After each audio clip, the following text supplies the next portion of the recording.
The piece of prime land next to Jack Piddick's Park at 5 Mile in Port Moresby will soon be turned into a glamorous little Chinatown in 2 years' time.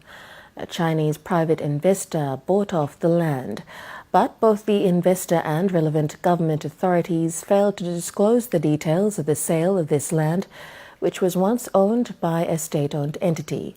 Rose Amos with the details. This piece of land used to be the old telecom transmitter site a few years back, but now it has been sold off to a Chinese private company called Boasen International Limited to develop it into a first proper Chinatown in Port Moresby. NBC News met with the lands minister and wanted to know the cost of the piece of land and how it has been acquired. Lands and Physical Planning Minister Justin Kechenko, when asked, had this to say.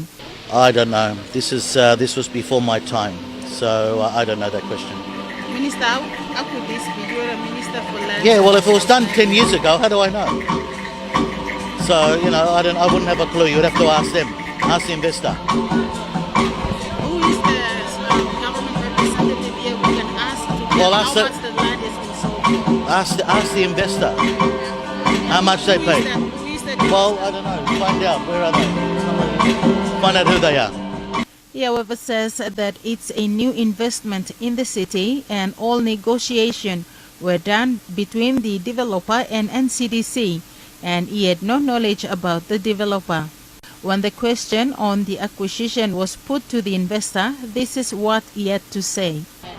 Oh, that's confidential, okay?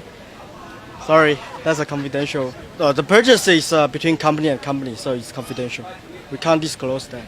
Meanwhile, NCD Governor Pus Pakup says that he had no idea of how much the land was sold for by Telecom because NCDC also had an interest in that land and bid for it but was unsuccessful.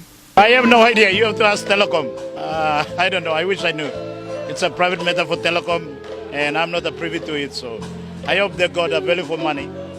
But if they have not got a good value, then it's a problem that Telecom has to explain. Telecom CEO, when asked today, also said that he had no knowledge on that and referred NBC National News to Kumul Consolidated Holdings. Meantime, KCH and State Enterprise Minister William Duma were sent questions today but are yet to respond.